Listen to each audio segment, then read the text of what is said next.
Hello guys, good morning. Good morning sa mga lahat na mga baser, sa lahat na nagre-request ng friend. Naranasan nyo na ba guys na ang daming nagre-request sa atin friend? Tapos pag na-accept natin sila, wala naman silbi. Ano bang tinatawag na friend? Magdamayan, magtulungan, magintindihan, di ba? Kaya pala naintindihan ko na ang sinasabi ni Boss Im na every time na may mag-request ng friend sa akin, ina-accept ko, nagsasabi nagpa-pop up sa akin na manage your account. Sabi na parang naintindihan ko na hindi natin kailangan ang friend kung hindi naman nakaunawa at nakaintindi sa atin. Kaya ang pinakamaganda na friend at family tayo, yung reels to reels, dahil ang nagtatrabaho lang dito sa Facebook ang nagre-reels, yun lang ang nakaintindi sa ginagawa natin. Shout out sa mga nagbabas sa akin na nagsasabi sa akin na alam nyo na yun kung sino kayo, na kung saan pa nagtatanda doon sumasayaw, saan nagkimbot-kimbot. Sa totoo lang, hindi ako ganun noon hindi ako ganun. Ayaw ko sa social media, ayaw ko noon sa mga movies na ayaw ko noon kasi sabi ko na noon dollar ang oras ko, wala akong panahon dyan.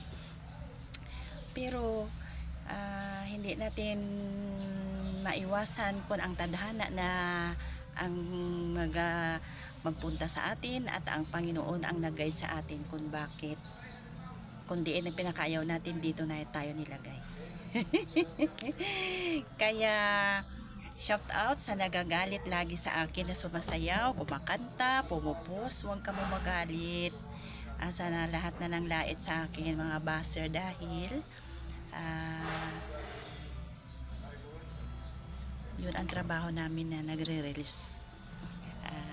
Yan ang trabaho namin dito. Kaya ito ang trabaho namin, napakahirap. Try nyo po mag-apply kay Boss Im. Pag na-recognize kayo at natanggap kayo at na-monetize kayo, doon nyo masasabi sa sarili nyo na nagkamali talaga ako sa papanglait, sa kung ano-ano pa na mga sinasabi, dahil napakahirap magawa ng content. Tingnan nyo na yun ang naisip ni Nanay Loren.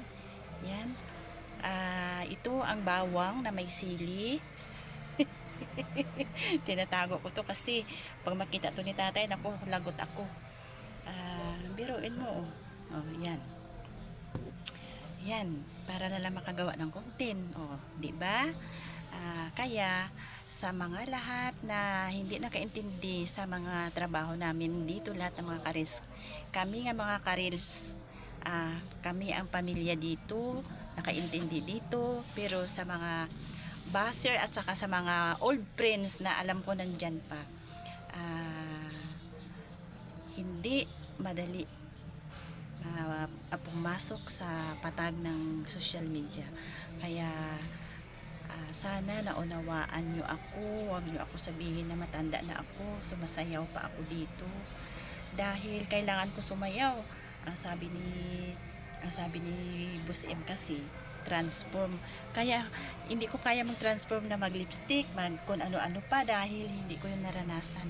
Kaya ito na lang ang transform na iniisip ko. Thank you for watching. Bye-bye!